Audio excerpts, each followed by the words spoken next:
ಇದು unit circle. ಇದರ ತ್ರಿಜ್ಯ 1 ಯೂನಿಟ್ ಇರ್ತದೆ. ಅಂದರೆ ಮೊದಲೇ 1 ಅಂತ ಬರೀತೀವಿ, ಅಲ್ಲಿ ಕಟ್ಟಾಗಿರ್ತದೆ ಇದು. ಈ ಪಾಯಿಂಟನ್ನು ನಾವು ಪಿ ಅಂತ ತೊಗೊಂಡಿರೋಣ. ಇದರ ಕೋಆರ್ಡಿನೇಟು 1 0 ಅಂತ ಆಗುತ್ತೆ. ಹಾಗೆಯೇ ಈ ಪಾಯಿಂಟು 0 1 ಅಂತ ಆಗುತ್ತೆ y ಅಕ್ಷದ ಮೇಲೆ. ಇದು x ಅಕ್ಷದ ಮೇಲೆ ಇದೆ, ಈ ಕಡೆಗೆ -1 0 ಅಂತ ಆಗುತ್ತೆ. ಇದು y ಅಕ್ಷದ ಮೇಲೆ ಇದೆ, ಈ ಪಾಯಿಂಟು 0 -1 ಅಂತ ಆಗುತ್ತೆ. ನಾವು ಈ ಪಿ ಪಾಯಿಂಟನ್ನು ತೊಗೊಂಡಿರೋಣ. ಇದನ್ನು ಆಗ ಇಲ್ಲೊಂದು ಪಾಯಿಂಟನ್ನು ಗುರ್ತು ಮಾಡೋಣ. ಇದಕ್ಕೆ ನಾವು P1 ಅಂತ ಕರ್ಕೊಳ್ಳೋಣ. ಈ P1ನಿಂದ ಆರಿಜಿನ್ಗೆ ಒಂದು ಲೈನ್ ಎಳೆದ್ರೆ ಇಲ್ಲೊಂದು ಕೋನ ಉಂಟಾಗುತ್ತೆ, ಹ್ಯಾಂಗಲ್ಲು.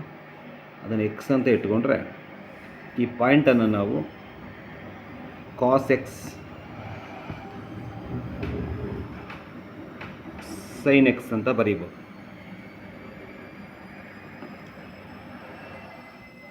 ಹಾಗೆಯೇ ಇಲ್ಲಿಂದ ಮುಂದಕ್ಕೆ ಇಲ್ಲೊಂದು ಲೈನನ್ನು ಎಳ್ಕೊಳ್ಳೋಣ. ಇಲ್ಲೊಂದು ಪಾಯಿಂಟ್ ಗುರ್ತು ಮಾಡಿಕೊಂಡು ಈ ಪಾಯಿಂಟ್ ಕೋಆರ್ಡಿನೇಟ್ ಬರೆಯೋದು ಬದಲು ಈ ಆ್ಯಂಗಲ್ಲು y ಇದೆ ಅಂತ ತಿಳ್ಕೊಂಡಿರೋಣ. ಇದನ್ನು P2 ಅಂತ ಕರೆಯೋಣ. ಇಲ್ಲಿಂದ ಇಲ್ಲಿಗೆ y ಇದೆ ಆ್ಯಂಗಲ್. ಟೋಟಲ್ ಆ್ಯಂಗಲ್ ಏನಾಗುತ್ತೆ ಅಂದರೆ ಇಲ್ಲಿಂದ ಇಲ್ಲಿ ತನಕ x+y ಆಗುತ್ತೆ. ಇದು ಇಲ್ಲಿಂದ ಎಕ್ಸು, ಮುಂದಕ್ಕೆ y, x+y ಆಗುತ್ತೆ ಟೋಟಲ್ ಆ್ಯಂಗಲ್. ಅದನ್ನು ಬಳಸ್ಕೊಂಡು ಈ ಪಾಯಿಂಟ್ ಕೋಆರ್ಡಿನೇಟನ್ನು ನಾವು cos x+y sin x+y ಅಂತ ಬರೀಬೋದು. ಹಾಗೆಯೇ ಈ ಪಿ ಪಾಯಿಂಟಿಂದ ಈ ಕಡೆಗೆ ಈ y ಆ್ಯಂಗಲ್ ಎಷ್ಟಿದೆಯೋ ಅಷ್ಟೇ ದೂರದಲ್ಲಿ ಒಂದು ಪಾಯಿಂಟನ್ನು ಗುರ್ತು ಮಾಡಿಕೊಂಡು ಈಗ ಎಳ್ಕೋಬೇಕು. ಇದನ್ನು P3 ಅಂತ ಕರ್ಕೊಳ್ಳೋಣ. ಈ ಹ್ಯಾಂಗಲ್ ಇದೆಲ್ಲ ನಾವು ಈ ಕಡೆಯಿಂದ ಅಳತೆ ಮಾಡ್ತೀವಿ. ಎಕ್ಸ್ ಅಕ್ಷದಿಂದ ಉಲ್ಟಾ ಅಳತೆ ಮಾಡಿದ್ರೆ ಅದು -y ಆಗುತ್ತೆ ಇಲ್ಲಿ ತನಕ. ಈ ಹ್ಯಾಂಗಲ್ ಎಷ್ಟಿದೆಯೋ ಅಷ್ಟೇ ಆ್ಯಂಗಲನ್ನು ರಚಿಸ್ಕೋಬೇಕು. ಇದು P3 ಅಂತ ಆಗುತ್ತೆ. ಹಾಗಾದರೆ ಈ ಪಾಯಿಂಟ್ನ ಕೋಆರ್ಡಿನೇಟು ನಾನು ಇಲ್ಲಿ ಬರಿತೀನಿ. -y ಹ್ಯಾಂಗಲ್ ಇರೋದ್ರಿಂದ cos of -y sin of -y ಅಂತ ಆಗುತ್ತೆ.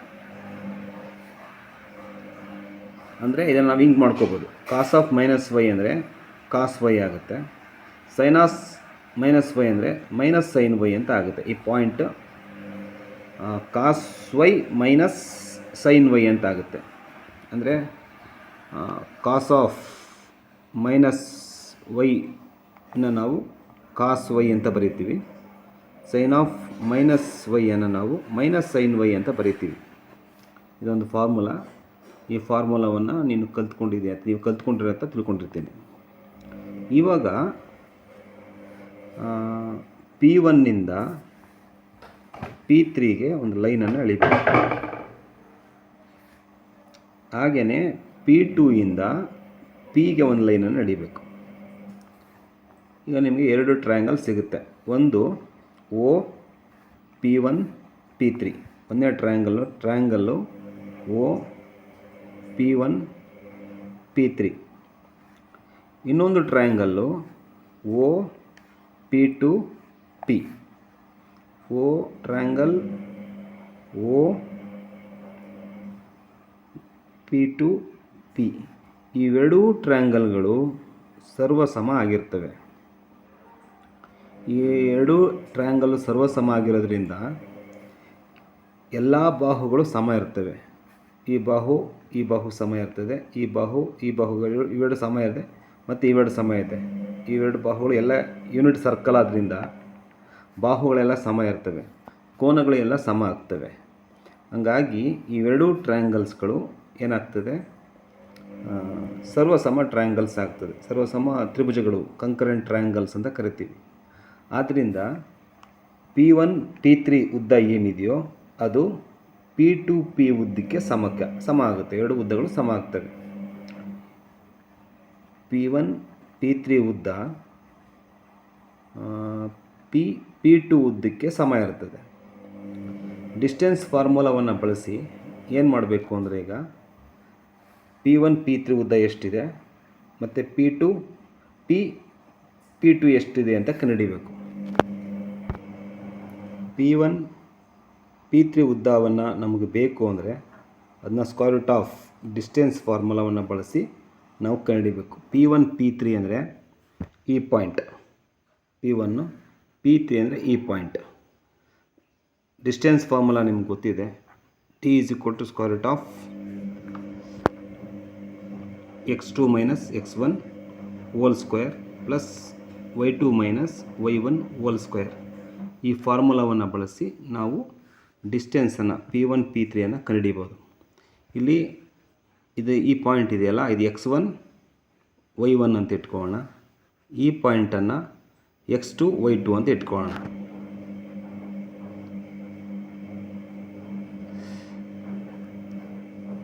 x1 ಅಂದರೆ cosx ಮೈನಸ್ x2 ಅಂತಂದರೆ ಈ ಪಾಯಿಂಟ್ ಇದೆಯಲ್ಲ, P3 ಪಾಯಿಂಟ್ದು ಕೋಆರ್ಡಿನೇಟು ಮೈನಸ್ ಕಾಸ್ ವೈ ಅಂತ ಆಗುತ್ತೆ, ಹೋಲ್ ಸ್ಕ್ವೇರ್ ಪ್ಲಸ್ ಹಾಗೆಯೇ y2 ಅಂದರೆ ಸೈನ್ ಎಕ್ಸ್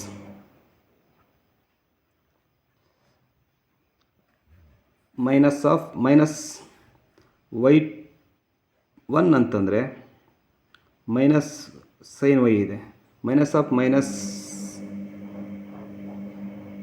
ಸೈನ್ ವೈ ಅಂತ ಹೇಳಿದ್ರೆ ಪ್ಲಸ್ ಸೈನ್ ವೈ ಆಗುತ್ತೆ, ಇಲ್ಲಿ ಹೋಲ್ ಸ್ಕ್ವೇರ್ ಅಂತ ಆಗುತ್ತೆ. P1 P3 ನಾವು ಎರಡು ಕಡೆ ಸ್ಕ್ವೇರ್ ಮಾಡ್ಕೊಂಬಿಟ್ರೆ ಇದು ಹೋಲ್ ಸ್ಕ್ವೇರ್ ಆಗುತ್ತೆ, ರೂಟ್ ಔಟ್ ಹೋಗುತ್ತೆ. ಈಗ cosx minus cos y whole square plus sine x plus sine y whole square ಅಂತ ಆಗುತ್ತೆ. ಸೂತ್ರ ಬಳಸಿ ಇದನ್ನು cos square x plus cos square y minus 2 cos x cos y ಅಂತ ಬರ್ಕೋಬೋದು. ಇದನ್ನು ವಿಸ್ತರಿಸಿ ಬರೆದ್ರೆ sine square x plus sine square y plus 2 sine X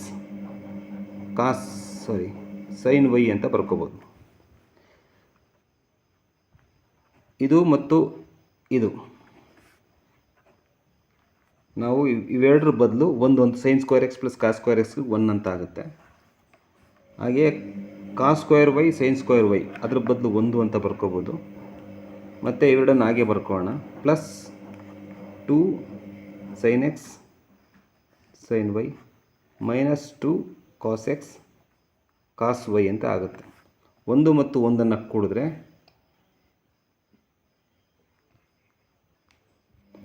next ಪೇಜಲ್ಲಿ ಬರ್ಕೊಳ್ತೀನಿ.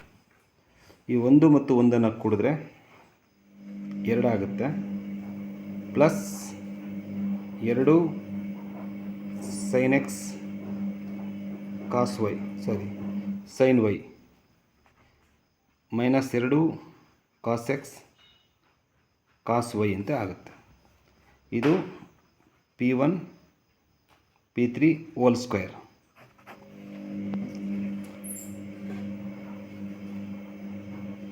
ಇದೇ ರೀತಿ ನಾನು P2 ಉದ್ದವನ್ನು ಡಿಸ್ಟೆನ್ಸ್ ಫಾರ್ಮುಲಾ ಬಳಸಿ ಕಂಡುಹಿಡ್ಕೋಬೇಕು. ಈ P2 ಪಾಯಿಂಟಲ್ಲಿ ಇದನ್ನು x1 y1 ಅಂತ ಇಟ್ಕೊಳ್ಳೋಣ, ಇದನ್ನು x2 y2 ಅಂತ ಆಗುತ್ತೆ. P ಪಾಯಿಂಟಲ್ಲಿ ಇವೆರಡು ಪಾಯಿಂಟನ್ನು ಬಳಸ್ಕೊಂಡು ಡಿಸ್ಟೆನ್ಸ್ ಫಾರ್ಮುಲಾವನ್ನು ಬಳಸಿ ನಾವೇನು ಮಾಡಬೇಕು ಅಂದರೆ P2 ಉದ್ದವನ್ನು ಕಂಡುಹಿಡ್ಕೋಬೇಕು. P2 ಉದ್ದವನ್ನು ಕಂಡುಹಿಡಿಬೇಕಾದ್ರೆ ಸ್ಕ್ವೇರ್ ರೂಟ್ ಆಫ್ P2ನಲ್ಲಿ ಕಾಸ್ ಎಕ್ಸ್ ಪ್ಲಸ್ ವೈ ಅಂತಿದೆ minus 1 whole square plus sine x plus y minus 0 whole square ಅಂತ ಇದೆ. ಎರಡೂ ಕಡೆ ಸ್ಕ್ವೇರ್ ಮಾಡ್ಕೊಂಡಾಗ P2 square is equal to root out ಹೋಗುತ್ತೆ. Cos x plus y minus 1 whole square ಆಗುತ್ತೆ ಇದು, plus sine x plus y 0 ಬಿಟ್ಬಿಟ್ರೆ whole square ಆಗುತ್ತೆ. ಇದನ್ನು ಸೂತ್ರ ಥರ ಇದೆ, x minus y whole square ಥರ ಇದೆ. ವಿಸ್ತರಿಸಿ ಬರ್ಕೊಂಡ್ರೆ cos x plus y cos square x plus y plus 1 minus 2 cos x plus y plus sine square x plus y ಅಂತ ಬರ್ಕೋಬೋದು. ಇದನ್ನು ವಿಸ್ತರಿಸ್ಬೇಕಾದ್ರೆ x minus y whole square x square plus y square minus 2xy ಅಂತ ಆಯ್ತು. 2xy ಜಾಗದಲ್ಲಿ 1 ಹಾಕೋಬೇಕು, 1 ಬರ್ಕೊಂಡಿಲ್ಲ ನಾನು, plus ಹಂಗೆ ಬರ್ಕೊಂಡಿದ್ದೀನಿ, ಇದನ್ನ ಹಿಂಗೆ ಬರ್ಕೊಂಡಿದ್ದೀನಿ. ಸೊ ಇವೆರಡು sine square theta plus cos square theta ಥರ ಇದೆ. ಇವೆರಡರ ಬೆಲೆ 1 ಅಂತ ಆಗುತ್ತೆ. 1 plus 1 minus 2 cos x plus y ಅಂತ ಆಗುತ್ತೆ. ಇವೆರಡನ್ನ ಕೂಡ್ಕೊಂಡ್ರೆ 2 minus 2 cos x plus y ಅಂತ ಆಗುತ್ತೆ. ಇದು P2 ಹೋಲ್ ಸ್ಕ್ವೇರ್ ಅಂತ ಆಗುತ್ತೆ. ಆ್ಯಕ್ಚುಲಿ ನಾನು ಆಗಲೇ ಹೇಳಿದಾಗೆ P2 whole square is equal two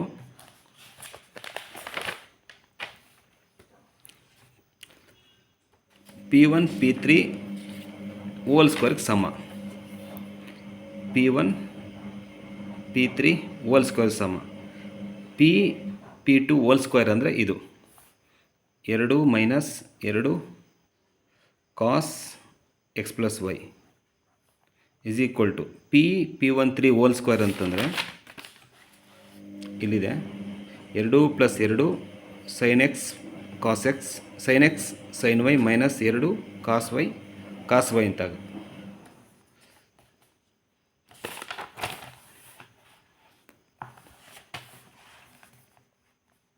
is equal to 2 plus 2 sine x sine y minus 2 cos x cos y ಅಂತ ಆಗುತ್ತೆ. ಕಾಮನ್ ಫ್ಯಾಕ್ಟ್ರು ನಾವು ಇಲ್ಲಿ ಪ್ಲಸ್ 2 ಮೈನಸ್ 2 ಕ್ಯಾನ್ಸಲ್, 2 ಕಡೆ ಪ್ಲಸ್ ಪ್ಲಸ್ ಕ್ಯಾನ್ಸಲ್ ಆಗುತ್ತೆ. ಮತ್ತು ಈಗ 2 ಮೈನಸ್ 2 ಇದೆ, minus 2 cos x plus y ಅಂತ ಆಗುತ್ತೆ ಈ ಕಡೆದು.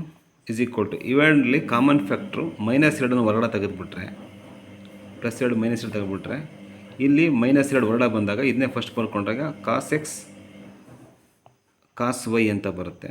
ಮೈನಸ್ ಇದು ಮೈನಸ್ ಆಗುತ್ತೆ, minus sine x sine y ಅಂತ ಆಗುತ್ತೆ. ಈಗ ಮೈನಸ್ 2 ಕ್ಯಾನ್ಸಲ್ ಆಗುತ್ತೆ. ಆಗ ನಮಗೆ cos x plus y is equal to cos x cos y minus sine x sine y ಅಂತ. ಇದು ಒಂದು ಫಾರ್ಮುಲಾ.